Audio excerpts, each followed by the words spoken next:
আজকে একটা আমি কুর্তি কাটিং করে দেখাচ্ছি খুব ইজি পদ্ধতিতে। যারা যারা আমার এই চ্যানেলটা সাবস্ক্রাইব করেছো বা নতুন যারা দেখছো তারা বুঝতে পারবে আমি আগেও কিছু কাটিং দেখিয়েছি। আজকে আবার আমি কাটিংয়ের একটা ভিডিও আপলোড করছি। আশা করি তোমরা খুব সহজ পদ্ধতিতেই বোঝাচ্ছি, তোমরা বুঝতে পারবে। এখানে কুর্তির লেন্থ দিয়েছে 26। হ্যাঁ, এখানে শর্ট কুর্তি হবে। 26 দিয়েছে। আমি এখানে যে দেখা যাচ্ছে 26, আমি মাপটা নেব। আর এক্সট্রা উপরে হাফ ইঞ্চি নিচে হাফ ইঞ্চি নেওয়ার জন্য আমি এখানে একবারেই 28 নিয়ে নিচ্ছি মাপটা।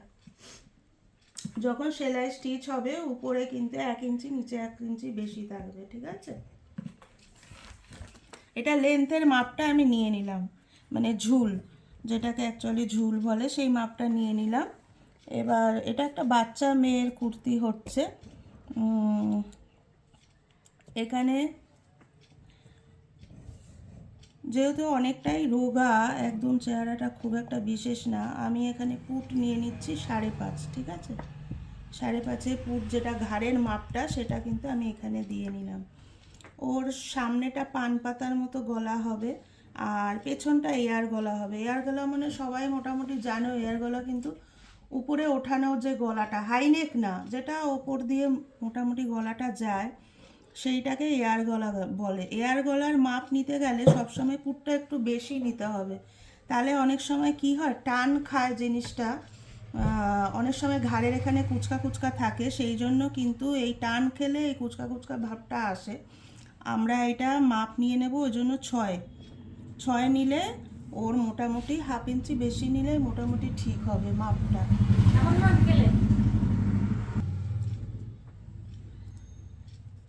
আচ্ছা, আমি দোকানে আছি বলে একজন কাস্টমার এসেছিলো, কথা বললাম বলে একটুখানি ডিস্টার্ব হয়ে গেছে। আবার শুরু করছি। আমি পেছনে বললাম যে এয়ার গলা, এখানে পেছনের মাপটা আমি 3 ইঞ্চিতে দাগ দিলাম আর সামনে 2.5 ইঞ্চিতে দাগ দিলাম। একটু গলাটা ছোটই হবে যেহেতু বাচ্চা মেয়ে, আমি আগে প্রথমেই বলে নিয়েছি। আর এখানে যে বগলের মাপটা নেব সেটাও কিন্তু একটু বড় নেব। 5.5 নিলেই ওর হয়ে যায়, কিন্তু 6 নিলাম। তার কারণটা আমি বলে দিচ্ছি, তার কারণ ওই একটাই, যাতে কুচকে না যায়, টান না খায়, সেজন্য। আর হাফ ইঞ্চি তো সবসময় বেশি নিতেই হবে, কারণ সেলাই করার জন্য। এইখানে আমি বডির মাপটা নিয়েছি, ওর বডির মাপ আছে 30। সবসময় 4 ভাগ করতে হবে। হ্যাঁ, 4 ভাগ করে মাপটা যেটা হবে সেটাই নিতে হবে। আর আমি এক্সট্রা 2 ইঞ্চি কি 1.5 ইঞ্চি মতো মাপ রাখি। আমি আগের ভিডিওতেও বলেছি যে তোমার মাপটা একটু বেশি নিলে অসুবিধা হয় না, পরে অ্যাডজাস্ট করা যায়। আর ছোট নিলে কিন্তু অসুবিধা হয়ে যায়।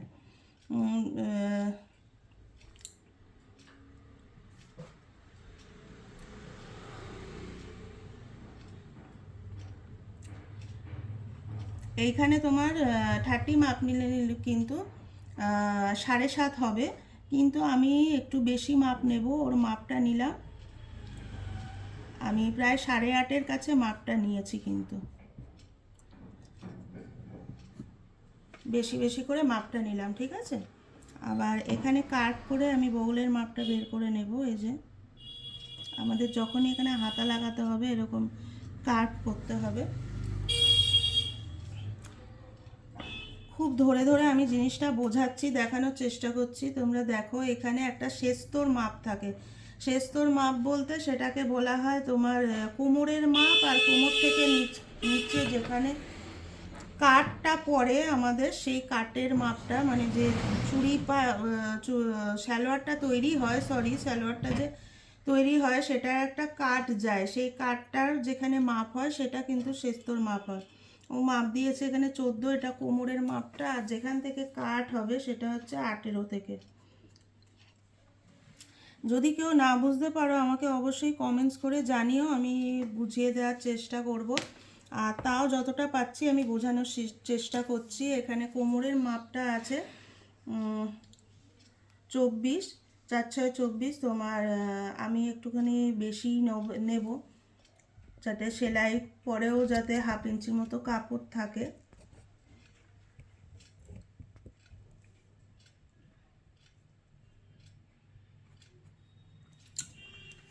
আর এখানে যে তোমার ওয়েস্টের মাপটা আছে, হিপের মাপটা যেটা আছে, ওয়েস্টের মাপ তো করে নিলাম, হিপের মাপটা আছে ওর 32, চারাটা 32 আছে, আমি একটু বেশিই নিলাম, ঠিক আছে।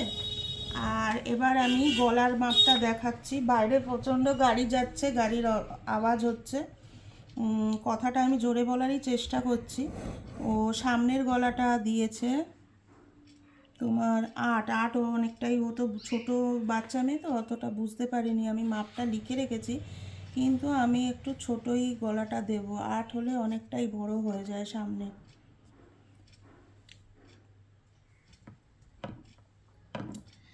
আমি কিন্তু 5 নিলাম, 5 নিলে গলাটা মোটামুটি ওর ঠিক থাকবে। এখানে যেহেতু পান গলা দিয়েছে, এখানে আরেকটু বেড়েই যাবে, এখানে মাপ এই যে সাথে চলে এসছে, ঠিক আছে।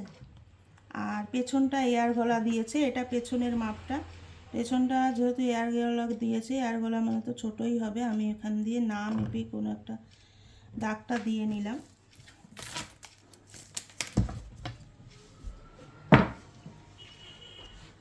এবার এখানে যে আমি বডির মাপটা নিয়েছিলাম, বডি থেকে ওয়েস্টের মাপ, ওয়েস্ট থেকে হিপের মাপ, সেগুলো আমি এখানে করে দিলাম।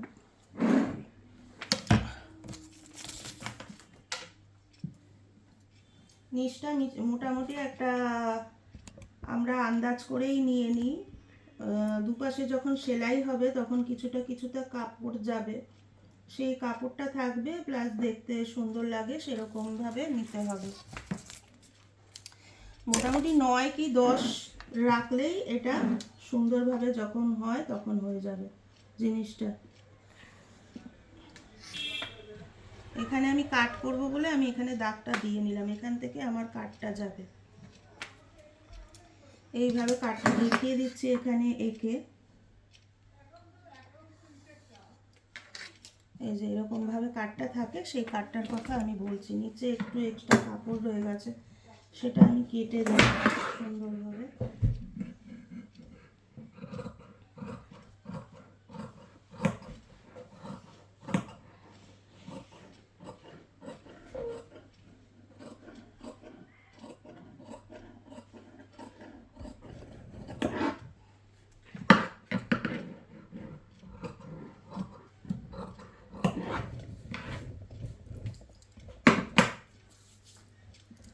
বোঝা যাচ্ছে কি না আমি বারবার বলছি, বোঝা না গেলে কিন্তু আমাকে জানিও, আমি যতটা পারবো বুঝিয়ে দেওয়ার চেষ্টা করব। এবার আমি কাট করে নিচ্ছি জিনিসটা।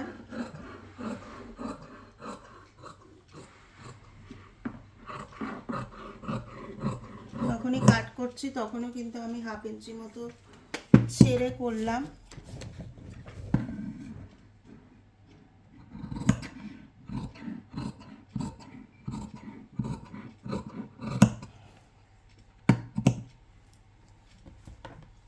এখান থেকে কাট শুরু হবে, যে সেলাই করবে তার বুঝতে সুবিধার জন্য আমি কিন্তু এখানে একটুখানি কাট করে দিলাম, এখান থেকে কাটটা হবে।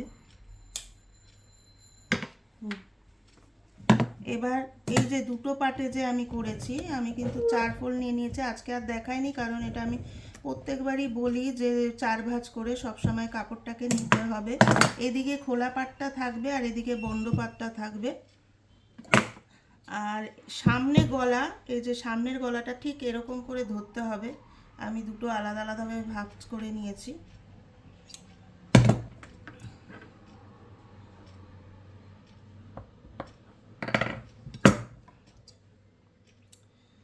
এই যে আমি সামনের গলাটা কেটে দিচ্ছি।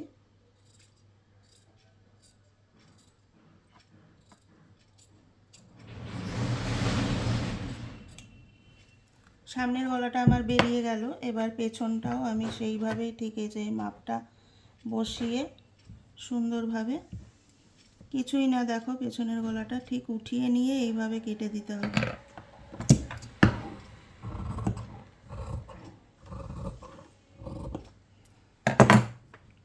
কেটে নিয়েছি। এই যে আমার দুটো পার্ট বেরিয়ে গেল, এটা পেছন পার্ট আর এটা সামনের পার্ট। আর এইটা হচ্ছে মেন কাপড়টা, হওয়ার পরে কেমনি হবে আমি দেখাবো। এটা মেন পার্ট, এটার ভেতরেই কিন্তু এই লাইনিংটা থাকবে, ঠিক আছে।